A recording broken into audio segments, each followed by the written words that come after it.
जय श्री कृष्ण। अध्याय 6 श्लोक 11-12। आगे का वर्णन। अनुवाद।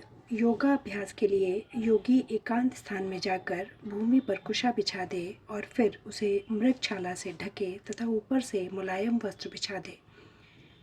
आसन न तो बहुत ऊंचा हो न बहुत नीचा। यह पवित्र स्थान में स्थित हो। योगी को चाहिए कि इस पर दृढ़तापूर्वक बैठ जाए और मन, इंद्रियों तथा कर्मों को वश में करते हुए तथा मन को एक बिंदु पर स्थिर करके हृदय को शुद्ध करने के लिए योगाभ्यास करे। तात्पर्य: पवित्र स्थान तीर्थ स्थान का सूचक है।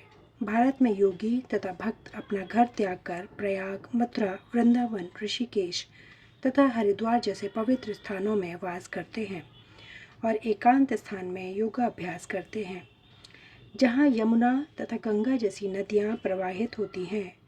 किंतु प्राय ऐसा करना सबों के लिए, विशेषतः पाश्चात्यों के लिए संभव नहीं है। बड़े बड़े शहरों की तथाकथित योग समितियाँ भले ही धन कमा लें, किंतु वे योग के वास्तविक अभ्यास के लिए सर्वथा अनुपयुक्त होती हैं। जिसका मन विचलित है और जो आत्मसंयमी नहीं है, वह ध्यान का अभ्यास नहीं कर सकता। अतः बृहन्नारदीय पुराण में कहा गया है कि कलयुग यानी कि वर्तमान युग में, जबकि लोग अल्पजीवी आत्म साक्षात्कार में मंद तथा चिंताओं से व्यग्र रहते हैं, भगवत प्राप्ति का सर्वश्रेष्ठ माध्यम भगवान के पवित्र नाम का कीर्तन है। कलह और दंभ के इस युग में मोक्ष का एकमात्र साधन भगवान के पवित्र नाम का कीर्तन करना है। कोई दूसरा मार्ग नहीं है, कोई दूसरा मार्ग नहीं है, कोई दूसरा मार्ग नहीं है। श्लोक 13 और 14। अनुवाद। योगाभ्यास करने वाले को चाहिए कि वह अपने शरीर, गर्दन तथा सिर को सीधा रखे और नाक के अगले सिरे पर दृष्टि लगाए। इस प्रकार वह अविचलित तथा दमित मन से, भयरहित विषयी जीवन से पूर्णतः मुक्त होकर अपने हृदय में मेरा चिंतन करे और मुझे ही अपना चरम लक्ष्य बनाए। तात्पर्य: जीवन का उद्देश्य कृष्ण को जानना है, जो प्रत्येक जीव के हृदय में चतुर्भुज परमात्मा रूप में स्थित है। योगाभ्यास का प्रयोजन विष्णु के इसी अंतर्यामी रूप की खोज करने तथा देखने के अतिरिक्त और कुछ नहीं है। अंतर्यामी विष्णु मूर्ति प्रत्येक व्यक्ति के हृदय में निवास करने वाले कृष्ण का स्वांश रूप है, जो इस विष्णु मूर्ति की अनुभूति करने के अतिरिक्त किसी अन्य कपट योग में लगा रहता है। वह निसंदेह अपने समय का अपव्यय करता है। कृष्ण ही जीवन के परम लक्ष्य है और प्रत्येक हृदय में स्थित विष्णु मूर्ति ही योगाभ्यास का लक्ष्य है। हृदय के भीतर इस विष्णु मूर्ति की अनुभूति प्राप्त करने के लिए ब्रह्मचर्य व्रत अनिवार्य है। अतः मनुष्य को चाहिए कि घर छोड़ दे और किसी एकांत स्थान में बताई गई विधि से आसीन होकर रहे। नित्य प्रति घर में या अन्यत्र मैथुन भोग करते हुए और तथाकथित योग की कक्षा में जाने मात्र से कोई योगी नहीं हो जाता। उसे मन की संयमित करने का अभ्यास करना होता है और सभी प्रकार की इंद्रिय तृप्ति से, जिसमें मैथुन मुख्य है, बचना होता है। महान ऋषि याज्ञवल्क्य ने ब्रह्मचर्य के नियमों में बताया है, सभी कालों में, सभी अवस्थाओं में तथा सभी स्थानों में मनसा वाचा कर्मणा मैथुन भोग से पूर्णता दूर रहने में सहायता करना ही ब्रह्मचर्य व्रत का लक्ष्य है। मैथुन में प्रवृत्त रहकर योगाभ्यास नहीं किया जा सकता। इसलिए बचपन से, जब मैथुन का कोई ज्ञान भी नहीं होता, ब्रह्मचर्य की शिक्षा दी जाती है। 5 वर्ष की आयु में बच्चों को गुरुकुल भेजा जाता है, जहाँ गुरु अपने ब्रह्मचारी बनने के दृढ़ नियमों की शिक्षा देता है। ऐसे अभ्यास के बिना किसी भी योगी में उन्नति नहीं की जा सकती, चाहे वह ध्यान हो या कि ज्ञान या भक्ति।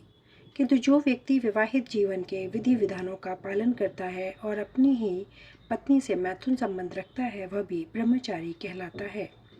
ऐसे संयमशील गृहस्थ ब्रह्मचारी को भक्ति संप्रदाय में स्वीकार किया जा सकता है, किंतु ज्ञान तथा ध्यान संप्रदाय वाले ऐसे गृहस्थ ब्रह्मचारी को भी प्रवेश नहीं देते। उनके लिए पूर्ण ब्रह्मचर्य अनिवार्य है। भक्ति संप्रदाय में गृहस्थ ब्रह्मचारी को संयमित मैथुन की अनुमति रहती है, क्योंकि भक्ति संप्रदाय इतना शक्तिशाली है कि भगवान की सेवा में लगे रहने से वह स्वतः ही मैथुन का आकर्षण त्याग देता है। भगवद गीता में कहा गया है, जहाँ अन्यों को विषय भोग से दूर रहने के लिए बाध्य किया जाता है, वहीं भगवत भक्त भागवत सास्वादन के कारण इंद्र तृप्ति से स्वतः विरक्त हो जाता है। भक्त को छोड़कर अन्य किसी को इस अनुपम रस का ज्ञान नहीं होता। विगत भी पूर्ण कृष्ण भावना भावित हुए बिना मनुष्य निर्भय नहीं हो सकता। बुद्धिजीवी अपनी विकृत स्मृति तथा कृष्णा के साथ अपने शाश्वत संबंध की विस्मृति के कारण भयभीत रहता है।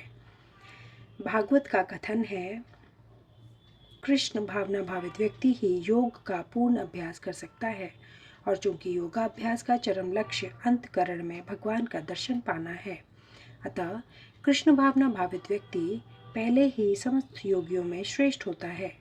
यहाँ पर वर्णित योग विधि के नियम तथाकथित लोकप्रिय योग समितियों से भिन्न है। श्लोक 15। अनुवाद। इस प्रकार शरीर, मन तथा कर्म में निरंतर संयम का अभ्यास करते हुए संयमित मन वाले योगी को इस भौतिक अस्तित्व की समाप्ति पर भगवत धाम की प्राप्ति होती है। तात्पर्य: जब योगाभ्यास के चरम लक्ष्य का स्पष्टीकरण किया जा रहा है, योगाभ्यास किसी भौतिक सुविधा की प्राप्ति के लिए नहीं किया जाता। इसका उद्देश्य तो भौतिक संसार से विरक्त प्राप्त करना है। जो कोई इसके द्वारा स्वास्थ्य लाभ चाहता है या भौतिक सिद्धि प्राप्त करने का इच्छुक होता है, वह भगवत गीता के अनुसार योगी नहीं है। न ही भौतिक अस्तित्व की समाप्ति का अर्थ शून्य में प्रवेश है, क्योंकि यह कपोल कल्पना है। भगवान की सृष्टि में कहीं भी शून्य नहीं है। उल्टे भौतिक अस्तित्व की समाप्ति से मनुष्य भगवत धाम में प्रवेश करता है। भगवत गीता में भगवत धाम का भी स्पष्टीकरण किया गया है कि यह वह स्थान है जहाँ न सूर्य की आवश्यकता है, न चांद, न बिजली की। आध्यात्मिक राज्य के सारे लोग उसी प्रकार से स्वतः प्रकाशित है जिस प्रकार सूर्य द्वारा यह भौतिक आकाश। वैसे तो भगवत धाम सर्वत्र है, किंतु चिन्ह व्योम तथा उसके लोगों को ही परम धाम कहा जाता है। एक पूर्ण योगी जिसे भगवान कृष्ण का पूर्ण ज्ञान है, जैसा कि यहाँ पर भगवान ने स्वयं कहा है, वास्तविक शांति प्राप्त कर सकता है और अंतो गत्वा कृष्ण लोक या गोलोक वृंदावन को प्राप्त होता है। ब्रह्म संहिता में स्पष्ट उल्लेख है, गोलोक एवं निवसत्य खिलात्म भूत। यद्यपि भगवान सदैव अपने धाम में निवास करते हैं, जिसे गोलोक कहते हैं, तो भी वे अपने पराध्यात्मिक शक्तियों के कारण सर्वव्यापी ब्रह्मा तथा अंतर्यामी परमात्मा हैं।